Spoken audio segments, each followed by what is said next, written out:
the Negro sadly crippled by the manacles of segregation, chains of discrimination. 100 years later, the Negro lives on a lonely island of poverty in the midst of a vast ocean of material prosperity. 100 years later, the Negro is still languished in the corners of American society, finds himself in exile in his own land. So we've come here today, dramatize a shameful condition. In a sense, we've come to our nation's capital to cash a check. When the architects of our republic wrote the magnificent words of the Constitution and the Declaration of Independence,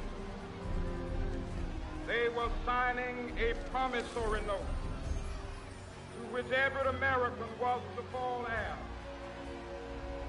This note was a promise that all men, yes, black men as well as white men, would be guaranteed the unalienable rights of life, liberty, and the pursuit of happiness.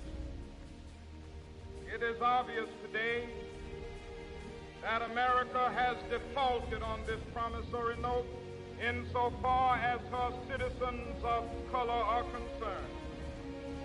Instead of honoring this sacred obligation, America has given the Negro people a bad check, a check which has come back marked insufficient funds.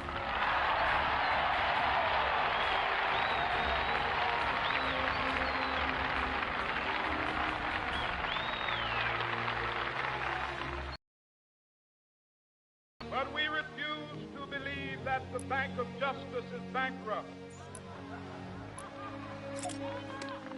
We refuse to believe that there are insufficient funds in the great vaults of opportunity of this nation.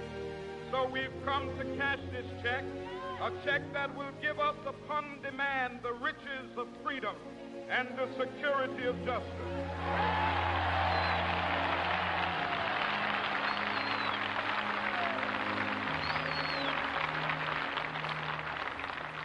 We have also come to this hallowed spot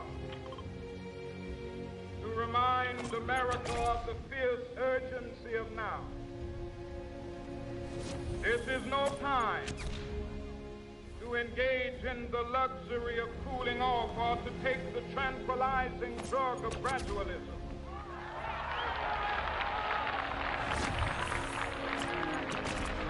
Now is the time to make real the promises of democracy.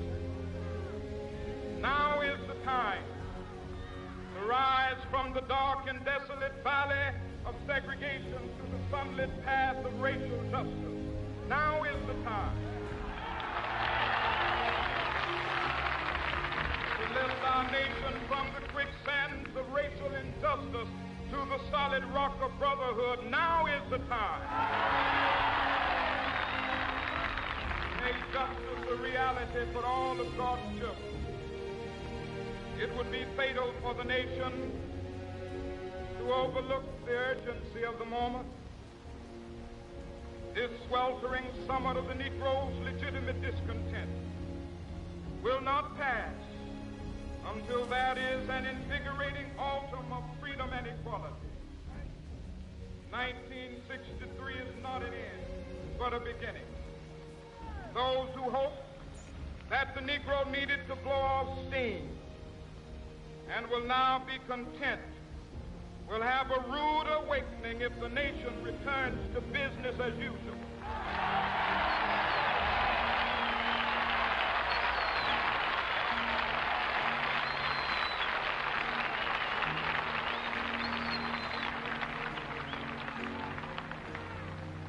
There will be neither rest nor tranquility in America till the Negro is granted his citizenship rights.